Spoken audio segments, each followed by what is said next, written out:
What if I told you that Tom Bombadil, yes, that cheerful singing dweller of the forest, once sat face to face with the Witch King of Angmar, not in battle, not by chance, but in a secret meeting that no one was meant to know of?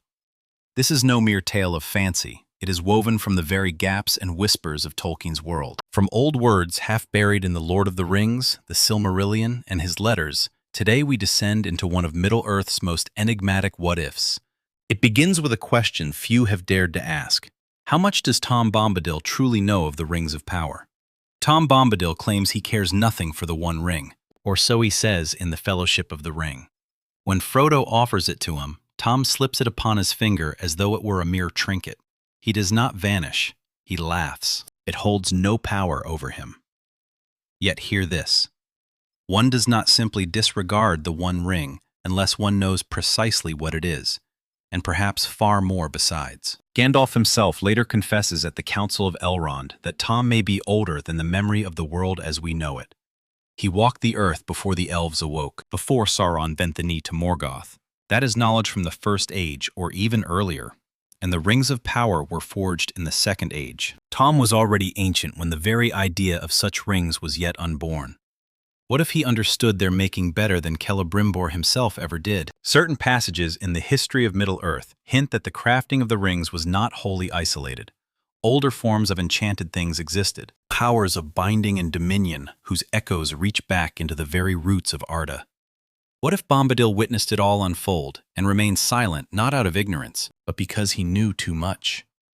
When the Witch King rose in the north, spreading terror across Arnor, Tom did not stir. He never left the old forest. Yet the Nazgûl never entered it either. There was no record of any assault, no scouting party. It is as though they knew better than to draw near. That was no fear of trees. It was fear of the one who dwells within them, and of what words he might utter should they venture too close. So what if, long before Frodo's quest, there came a time when the Witch King sought knowledge, not to destroy Tom, but to learn from him? Perhaps even to comprehend the full measure of the ring's dominion, for the Witch King did not merely serve Sauron. He believed in the power of domination with all his being, and if any knew the secret of resisting such power, it was Bombadil. Perhaps that is why the ring could not bind Tom, not from innocence, but from full and ancient awareness. Before Sauron crowned himself Lord of the Rings, before Númenor rose and fell, there were forces in Middle-earth that shaped its very laws in silence. Tom Bombadil was not merely present, he was part of them. Deep within Tolkien's metaphysical hints lies a theory that Tom and the Witch King once shared an oath, a binding truce older than the Second Age, sealed in shadows now lost to time. You will not find it written plainly in The Lord of the Rings. Yet in the Silmarillion, we are reminded that oaths held mighty power, even shaping the fates of elves and men alike. The Oath of Feanor brought centuries of bloodshed. So what if Bombadil, this being older than the elves themselves, once struck a pact with the Witch King before the shadow of Sauron had fully claimed him? Consider, the Witch King was not born in evil. He was once a king of men, wise, powerful, likely a Númenorian of high lineage. In the early days of the Third Age, as Arnor fractured and darkness crept northward, there may have been one final, secret attempt to preserve a fragile balance. A meeting held far from the eyes of the Valar or the Elf Lords, deep within the old forest where time itself moves slowly. The oath would not have been one of friendship, but of balance. Stay out of the old forest. Leave the Barrow Downs untouched. Do not disturb the ancient dead. In return, Bombadil would not interfere in the wars of men, nor in the rise of Angmar. A neutral realm held by powers older than either of them. A truce born of necessity, not of trust. This would explain why the Witch King, for all his might, never once set foot in Tom's domain. Not once during the long war against Arnor did he cross into that shadowed forest. And it was not that the Nazgûl feared mere trees. They had walked untroubled through the wastes of Mordor. They feared what dwelt in the silence. Perhaps breaking that oath would have cost the Witch King something even Sauron could not shield him from. And perhaps that same truth still held when Frodo entered the old forest. That is why the Ringwraiths circled the Shire but never breached Tom's realm. For somewhere in their deathless memory, an ancient oath still whispered, "Do not cross." Tom Bombadil speaks in song. It may sound whimsical, yet his words carry power. We see it when he commands Old Man Willow, and again when he frees the hobbits from the Barrow-wight. His verses do not merely rhyme, they bind. In Middle-earth, words are never empty. Oaths, names, spells, all belong to the same ancient tongue of power. So when Tom met the Witch King, it was no clash of swords, but a duel of language, a bargain sealed in rhyme. Imagine it. The Witch King, cloaked in shadow, steps to the very edge of the old forest, uninvited, yet not openly hostile. He seeks something, knowledge perhaps, or control. Instead of fear or resistance, he is met with a riddle, a song, a voice that disarms through strange familiarity rather than confrontation. In that moment, something older than the hills awakens, a contest of words, much like the duels of old when Maiar debated with Maiar, or when Melkor twisted truth with half-songs and false promises.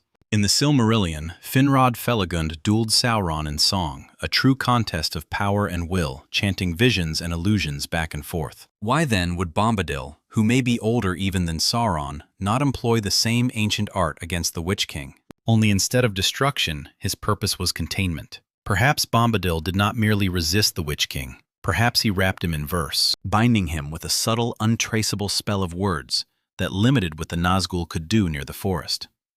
No blazing lights, no thunder, only words that linger. "Hop along, my little shadow," he might have sung. Darkness fades where old songs echo. And here is the strangest part. The Witch King may have accepted it, not willingly, but because in that one realm of ancient songcraft, he was outmatched. In raw force, he was terrible. Yet against the subtle mastery of one such as Bombadil, it was a battle he could not win. So they made a bargain, temporary, conditional, a rhyming truce. And that is why the Ringwraiths always shunned direct conflict with Bombadil's land. They could not fully operate there. The magic was not merely of the body.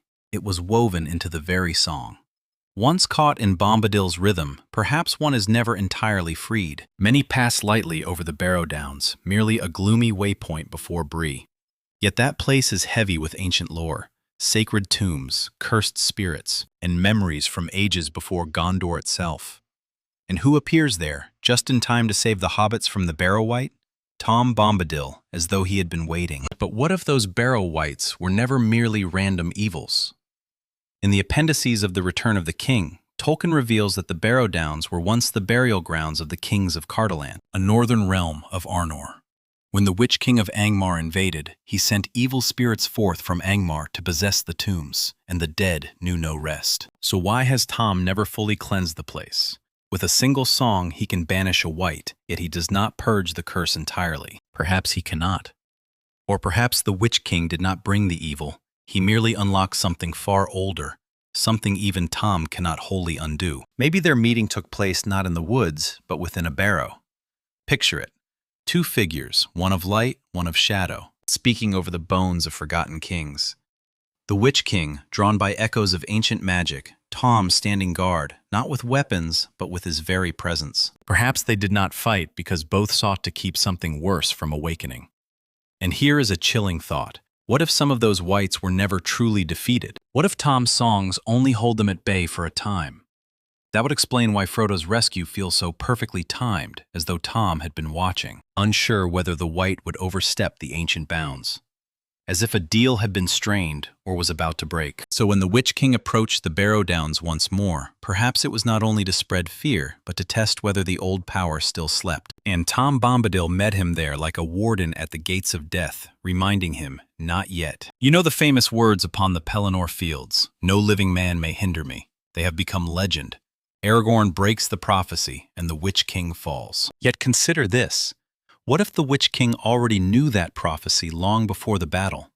What if someone had spoken it to him, someone like Tom Bombadil? In the Silmarillion, prophecies are often warnings or fragments of hidden knowledge passed between mighty beings. And Tom, being who he is, likely sees the threads of fate more clearly than any other still walking Middle-earth. Imagine then, during that secret meeting, the Witch King seeking to understand the limits of his own power. He knows Sauron granted him a form of immortality. He knows fear is his greatest weapon, but he does not know what might one day break that curse. So he asks, not plainly, but through riddles, in the veiled speech that ancient ones employ. And Tom, ever cryptic, gives an answer that is no answer. No man may end thee, yet end thee shall be. Eyes of fear, blade unseen, shall strike thee where none has been. Vague, rhyming, yet sharp enough to plant a seed. Fast forward to the Third Age, the Witch King rides forth with confidence, believing the prophecy shields him. He had heard the words before. He took them as assurance of invincibility, not as the warning they truly were. That is the irony. He received the truth, yet missed its meaning. This also aligns with Tolkien's notes in Unfinished Tales, which explore the subtle workings of fate and prophecy. The Witch King's arrogance was not merely pride, it may have been rooted in a half-remembered meeting in the Barrow Downs or the Old Forest, where a strange being in yellow boots sang riddles that seemed like nothing and yet meant everything. And when Éowyn stood before him on that fateful field, perhaps in his final moment, the Witch King remembered the words at last and understood them, just as they came true. The Old Forest remains untouched while the rest of Middle-earth is ravaged by war, corrupted by Sauron's shadow, or overrun by darkness. Tom Bombadil's domain stays inviolate. No orcs, no Nazgûl, not even rumors of scouts. That is no accident. That is protection. Tom never calls himself a guardian, yet he acts as one. When the hobbits enter his forest, he rescues them again and again. From Old Man Willow, from the Barrow Wight, without hesitation, without need for preparation. It is as though he always knows exactly when and where he must be.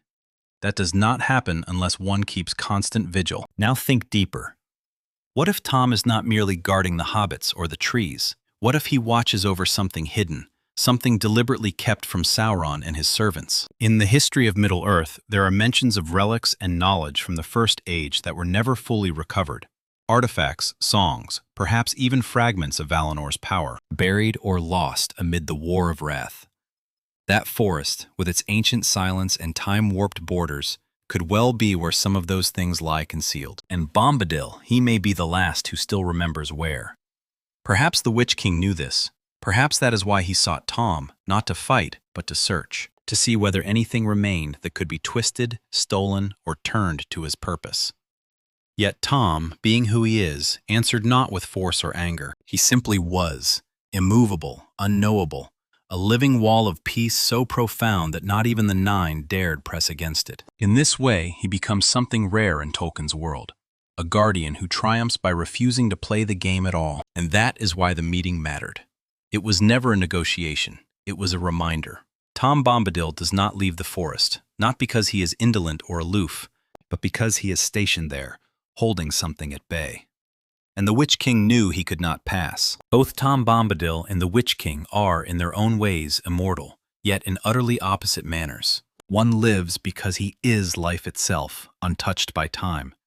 The other persists only because he is cursed, bound to a shadow that will not release him. When they met, it was a collision of two kinds of immortality, one pure, one corrupted.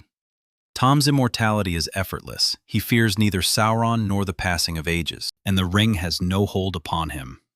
Gandalf says he is his own master. That is no light phrase. It means he stands outside the authority of the Valar, the rings, and even the deep rhythms of Arda itself. That is not natural. That is foundational. If any being in Middle-earth should be both curious and filled with dread at such power, it would be the Witch King. By contrast, the Witch King's immortality is a prison. His soul is chained to his ring. Over long centuries, his very identity fades until only shadow and will remain. He does not live, he merely endures. And if there is one thing the Nazgûl secretly crave, it is what they have lost, the simple ability to be. Tom stands as a living rebuke of all they can never regain. So perhaps their meeting was more than tactical. Perhaps it was deeply personal. The Witch King, in some twisted corner of what remained of his soul, seeking to understand what he had once been, hoping Tom might explain why he cannot truly die, or why the ring held no sway over such a being. And Tom, beholding a broken spirit wearing a crown of terror, may have offered the one thing no one else could: recognition. Not pity, only understanding. And that in itself is a terrible thing. For if Tom Bombadil can still see the last spark of the Witch King's soul, if he can reach it even for a moment, then it proves something Sauron never wished confirmed. The Nazgûl are not wholly beyond redemption. A fragment still remembers. There is a reason no one can truly follow Tom Bombadil. Not the hobbits, not the elves, not even the Nazgûl. He walks roads that appear on no map, paths that shift and vanish behind him. Tolkien gives subtle hints in The Fellowship of the Ring. When Tom leads the hobbits from the Barrow Downs, it is as though the very world rearranges itself around his steps. That is no mere local enchantment. That is power of a cosmic order. Picture the Witch King in the early days of Angmar, seeking to press southward and crush the last remnants of Arnor.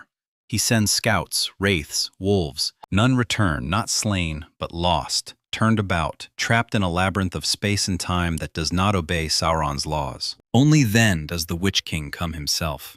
He draws near, too near, and suddenly Bombadil appears, not to threaten, but to guide him away. Not in fear, but as a quiet warning. This is not for you. Not yet. Perhaps never. And so to complete the most money. Generally, not know what it's still, but the negative jumpin' for you. Maybe you wanted to take it, but never. He uses no force, for none is needed. He simply walks, and the Witch King, for all his power, follows. It is not hard to envision the scene. Tom leading the Witch King along twisting forest paths, beneath ancient roots and flickering lights that heed no sun. No words are spoken, only presence. And at the border, when the air changes and the shadows grow thin, Tom turns and says softly, perhaps the final words. The road behind is closed. The path ahead is not yours. This too aligns with Tolkien's deeper writings in the history of Middle-earth, where he speaks of thin places, spots in Arda where the veil between worlds grows thin. Tom may dwell at the heart of one such place, a crossroads between the seen and the unseen. The Witch King, trapped half in spirit and half in corpse, cannot cross fully, and he knows it. Thus, that meeting was not merely a boundary, it was a test. The Witch King wished to reach something deeper, perhaps to twist it, perhaps to comprehend it. But Bombadil simply led him out. No threat, no violence, only a silent message.